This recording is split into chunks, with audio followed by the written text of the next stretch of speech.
The guys that will lead our team this year undoubtedly will be Tad Bauer, Chris Forsten, guys like this. Stefan Arcure is another guy that's been here and played a substantial amount of time in his 3 years previous to this. But those are the guys that I'll look at to be our biggest leaders. There'll be others. There's some guys in the junior class that have been guys that have played a lot in their first 2 years. Ryan Brown, Ryan Williams, and we'll just have to see Derek Lowe, Brett Kohler. We'll just sort of see how it evolves. You know, even with the seniors, I think a lot of where we are as a program, we need to see some leadership evolve a little bit and see how it plays itself out in the fall.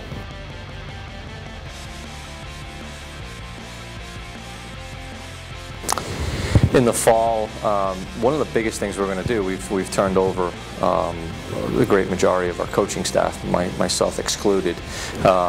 So it's going to be about getting everybody onto the same page and kind of getting some fresh blood in here and kind of getting the program, or getting the philosophy and the direction of the program established within the new coaching rank. And obviously having the players get on board with that, and having some new direction, hearing some new voices, that kind of thing. So it's going to be kind of yeah, obviously we're looking for that developmental piece, but we're looking to kind of introduce some new people to the equation and get everybody on the same page.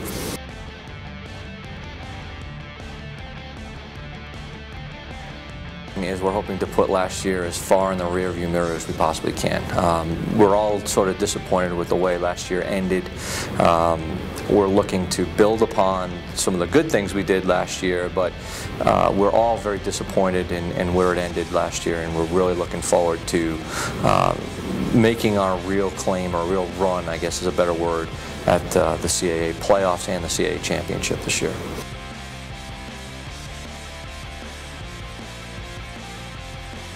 Guys that have been here that have done some things for us have been Jay McCarthy, who's been a starter for us. Matt Wainman has been a key starter for us. Cole Shane has been a key starter for us.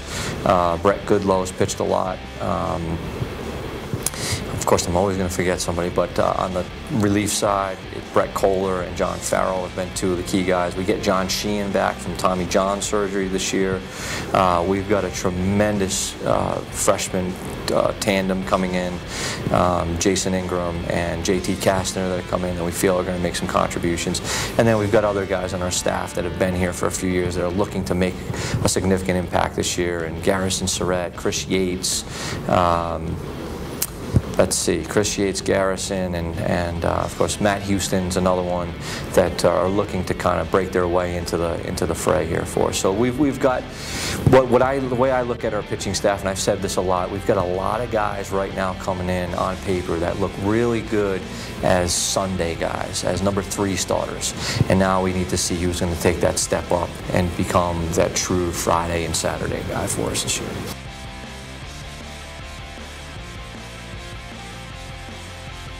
Infield, it's all going to revolve around what are we going to do with our shortstop situation. We graduated our 2 middle infielders from this past year, Derek Osteen and Jonathan Slattery, and we hope that we have the right guys to come in and play shortstop for us, and then that's going to be kind of a trickle-down effect. The leading candidates at shortstop coming in would be Ryan Lindemuth. Kevin Nutter will be in the mix for shortstop. We have a couple of freshmen that could potentially play there. Josh Mason's one of them. And we'll just sort of see what happens. And then once that's decided, then it'll kind of work down from there. We've got some other guys that are Josh Smith, a freshman, Jackson Shaver, a junior. Ryan Williams could even end up back in the infield. Tad's over at first. And we've got a great young hitting first baseman by the name of Michael Katz that's coming in.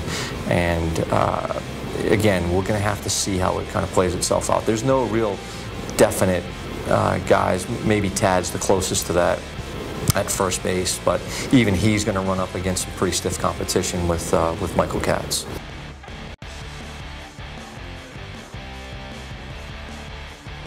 Outfield is a little more set. We've got Ryan Williams back, Ryan Brown's back in center, Derek Lowe is back, and Stefan Arcure. The 4 of them played a significant amount of time for us in the outfield, and we have some other guys again that are kind of going to try to work their way in, and Josh Smith would be one of those as a freshman. Jackson Shaver, again, is still he's kind of going to be an infielder outfielder combo, and we've got some guys that have played out there quite a lot for us in the last couple of years, and we feel very good about our outfield situation.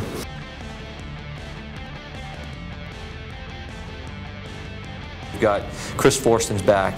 This will be his 4th year as a starter for us. But again, Devin White is making his way. Played a lot for us last year as a freshman, and Sean Aiken is back as well as a senior. So I think there's going to be some pretty good internal competition behind the plate. And but without question, I mean, Chris would project to be our starter.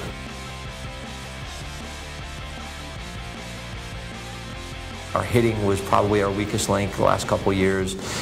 Coach Miller's now on board, and we feel like we've got some talent there, and we feel like we're going to be able to take a corner here in our development as a hitting team. And our leading returning guys are Tad Bauer, Ryan Brown, Ryan Williams, Stephen Arcure is another one, and we need other guys to step up. Chris Forsten had a disappointing year from his standpoint and from ours, and we expect that Chris will be back and be back in the middle of our lineup again next year as well. So we're looking to make major improvements on the offensive side, because really, when it came down to it, that was our weakest link last year.